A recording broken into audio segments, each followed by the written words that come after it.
SAED délégation bu Dagana doon ndar képp nag dox bi nga xamante ni mi ngi koy amal jëmale ko ci waajtaayu li nga xamante ni moom moo di hivernage yoon wi nag ñu teg tànk yi fi nga xamante ni moom moo di si secteur bu Jama foofee nag ñu ràññee fa fu mel na pont gendarme fu mel na Ndelle fu mel na 3PD Polo ak Ngaw ki nga xamante ni moom moo di madame Ndoye directrice délégation bu Dagana moom mooy ñëw ci ay leeral ginnaaw dox boobu la. Omar tey la ñetteel bi ak dernier jour de tournée suivi mise en place ou campagne d'hivernage bi donc tey nag secteur Jama aye woon ko secteur Jama depuis ce matin ñu ngi wër def nañ site yu bari nii ñu ngi taxaw ci pont gendarme bu ñu paree nag war ko boucler au niveau de Ndelle globalement li ñu mën a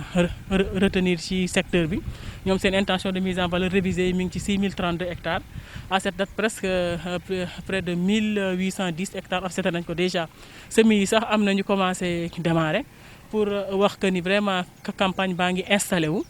Donc xam naa ni li ci des moom mooy dernier réglage yi rek fi ñu jaar yëpp gaa yaa ngi ci biir ñu ngi jël les dispositions pour que vraiment que la mise en place soit effective ak intégralement dans le secteur de Jama. Léegi globalement nag li ñu mën a retenir pour cette campagne d'hivernage pour la délégation yëpp seen intention de mise en valeur révisée yi ñu ngi ci pratiquement 12 897 hectares biñ ko xaymaa ci besoins yi en engrais aussi daañu soxla 3869 tonnes d'urée. DAP aussi daañu soxla 1298 tonnes de DAP yaakaar naa CNCA tenir na ñaari comité de crédit aussi foofu résultat yi fa génn ci demande yi 6966 hectares la ñu traité ci deux comités de crédit yi mais résultat yi accords yi ñu ngi ci defe naa 5460 hectares yoo xam ni accordé nañ ko pour la délégation pour cette campagne d'hivernage 2021-2022. léegi nag élément de conseil yi ñu ciy joxe rek par rapport ak li ñu gis depuis suñu tournée bi ba tey mooy ñu ngi ñaax ñëpp rek superficie yi nga xam ne offseté nañ ko déjà nañu jublu ci maanaam semer ko nag rapidement ndax ñu mën a nekk ci dans le temps calendrier bi ñi nga xam ne dañu ne ci offset aussi nañu baral loxo yi profité ci accalmie bi nga xam ne amagum nañ ko. beneen bi ci des aussi retrait BL yi aussi yaakaar naa LBA joxe woon na dernier délai nañu jël les dispositions pour képp ko xam ne aussi nga dem lever contrainte yi nga xam ni aussi dañu àndoon nag accord de crédit bi ndax nga mën a retirer sa BL rapidement. mais comme ci campagne d'hivernage la ñu nekk aussi ñu ngi inciter béykat yëpp nañu intégrer systématiquement traitement insecticide ci seen package yi parce que ndax ñu mën a mucc ci piqueurs suceurs yi loolu moom maa ngi koy ñaax ñëpp di lancer un message béykat yëpp yi nga xam ne pare nañu pour soobu ci campagne d'hivernage bi. léegi nag assurance agricole aussi liñ fi dund at yi yaakaar naa metti na ko ñëpp systématiser yaa xam autofinancement nga dem wala boog avec financement nga dem foo mënta jëlee rek financement bi na nga fexe ba assuré wu parce que yaakaar naa loolu mooy tax ñu mën a mucc ci calamité naturelle yi nga xam ni faral nañ di ko dund ci campagne d'hivernage di ñaanal ñëpp ñu def campagne d'hivernage bu mucc ayib xam naa dinañ dellu si waat bu campagne bi installé wu intégralement ñu ñëw xool si mise en valeur bi aussi li sabab aussi tournée de suivi mise en place campagne d'hivernage bi c'est pour que aussi xam nañ ñu transition bi entre saison sèche chaude ak hivernage dafa xaw a délicate dafa bari ay gàllankoor moo tax ñu jóg ñu ni nañ dem gàttandu ji gàllankoor yi xool liñ ci mën a régler à notre niveau ñu régler ko le plus rapidement possible liñ ci mënta régler ñu jàllale ko aussi ci en tout cas responsable yi nga xam ne ñoom ñoo war a régler loolu ma ci profité aussi di sant le dispositif d'encadrement ñoom ñëpp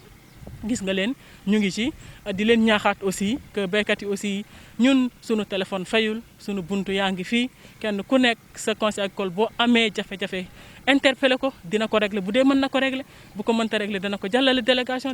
jël les dispositions bu sutee délégation aussi dinañ ko jàllale direction générale ñooñu mën cee jël toutes les dispositions parce que loolu rek moo tax ñu teg ñu fi pour que aussi ñu fexe accompagner campagne bi ba béykat bi am ci ay rendement yu mucc ay wàllu ba nag ñi nga xamante ni ñoom ñoo di producteurs yi ñi ngi yëkkati seenu kàddu di dellu siwaat ci taxawaay wi nga xamante ni fas nañ ko yéene am ci hivernage bi laata nag ñuy wax li nga xamante ni moom la ñuy xaar ci kilifa yi ci wàllu jàppale.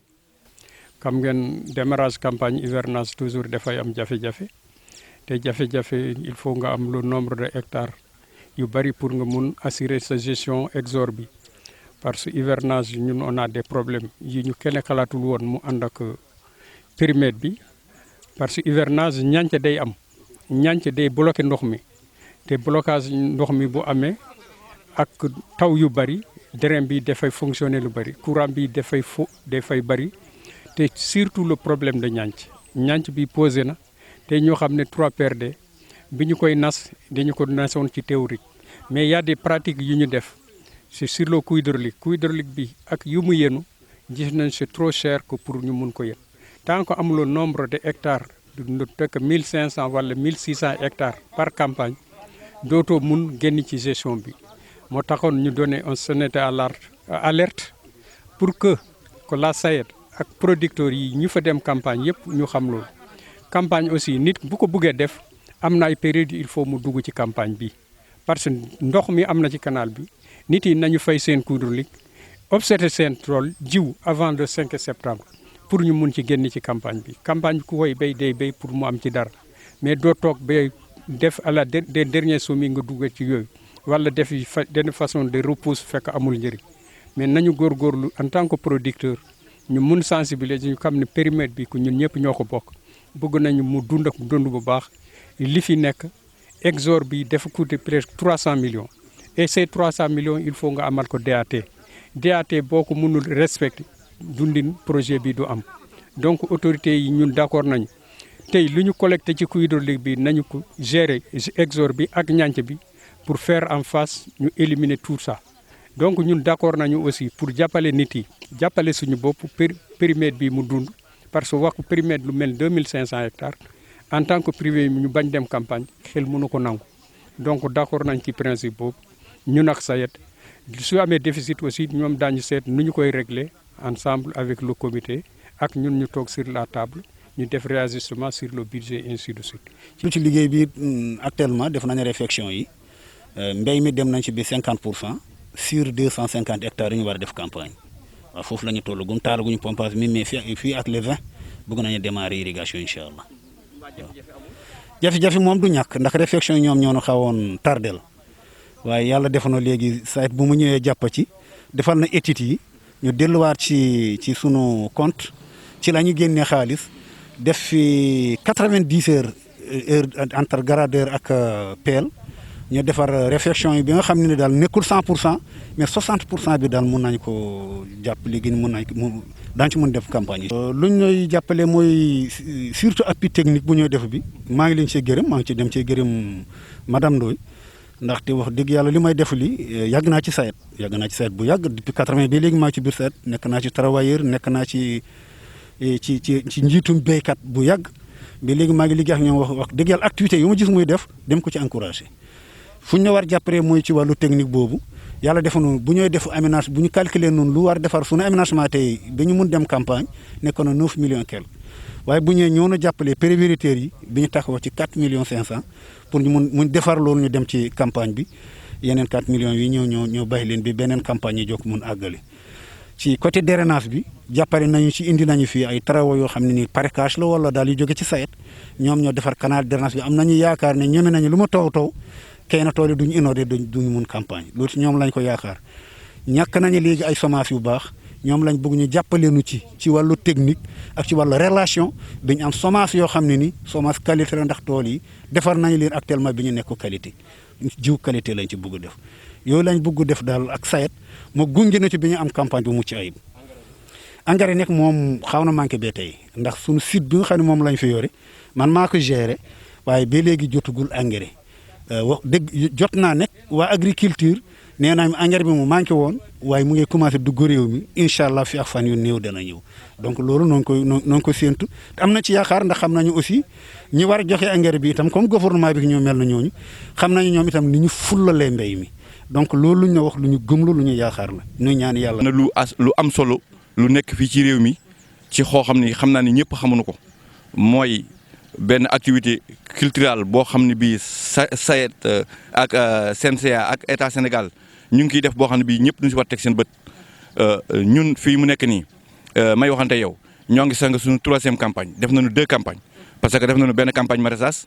ak benn campagne ceeb concession noo ngi defaat 3e campagne bi à hivernage CNCA def na li mu war a def mooy jox nañu accords yi à condition que ku remboursé jël SAED fexe na ba l'accès yi def na ci ndox ba mu doy sëkk topp dina encadré di continuer alors que loolu rek la moo am te yàlla dimbali nañu ren ji ba nga xamee ni ñëpp récolté nañ à 100% boog barewul picc yàqu fi dara taw yàqu fi dara yàlla dimbali nañu kon tey amul lu néew hivernage bi war naa mën a wuute par rapport ak hivernage yële passé en tout cas ñun Pont Gendarme ñoo ngi nii machine baa ngi bay noo ngi misaano noo ngi ji te loolu nu fas yéene def fii ba fin août ndax am nañu capacité machine yoo xam ne ni mën nañu béy def 10 hectares par jour 2 machines ñuy def 20 hectares par jour fii ak la 15 mën naa béy par rapport li mu bëgg a béy parce que c'est 200 hectares yi ma bëgg a béy yaakaar naa ne bu sama machine roulé normal war naa ma mën a permettre ma def ko jiwu mi ngi tege yëpp mi ngi tege CNCA def na accord ba pare ñiy jot bon jënd nañu jot bon ñiy jotul bon ñoo ngi négocier mais àlla kulli àllin du ñuy béy bu neexee yàlla loolu daal la ñu am si lu ñu si wax vraiment.